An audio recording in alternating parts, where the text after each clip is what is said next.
Today I'm with Bonnie from the Regional Water Providers Consortium. And Bonnie, we usually talk to you about irrigating our lawns and saving water and gardening. But you had a kind of an interesting area, very difficult area to irrigate, and you really solved that problem. So what did you do right here in this parking strip?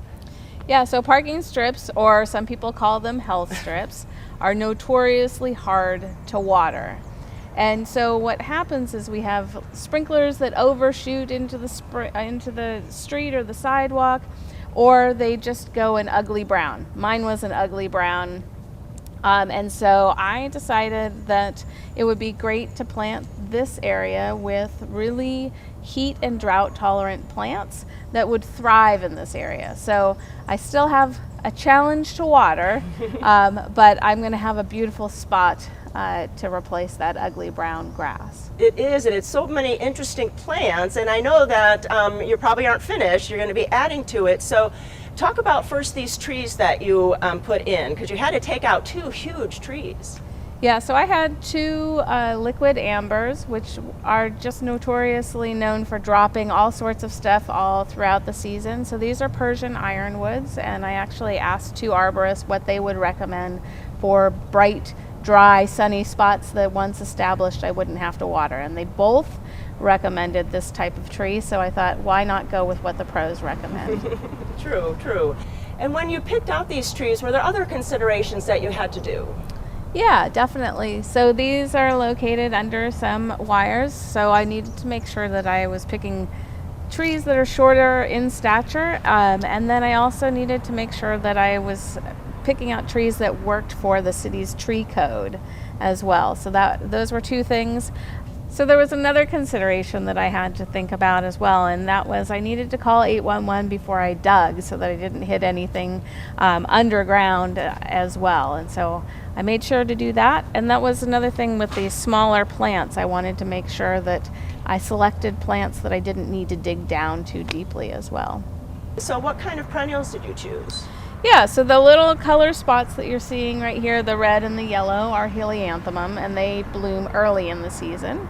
And then I actually raided other parts of my garden for the rest of the plants. And so we've got autumn sedum, we've got some catmint, and then we've also got some California fuchsia. And so all of these are going to come alive at different parts of the season, and that was also really important to me. I want something that's visually interesting throughout the seasons.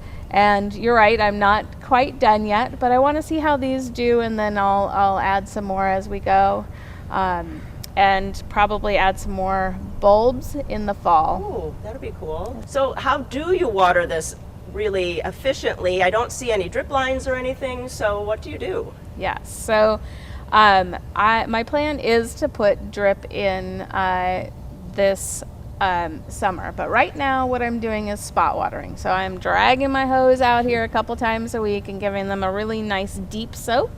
And then my thought is when I have some time, I'm going to run a drip line that'll have a quick connect. And so again, I'll be able to deeply water our plants just a couple times a week. That is good. And so then down the way, in the future, you might not have to do that at all, maybe just once a season in really hot weather? That's really the hope. I'm really hoping that I picked the right plants, and I think I did, for this nice hot area, and that, once they're established, they're going to be able to just go gangbusters basically on their own.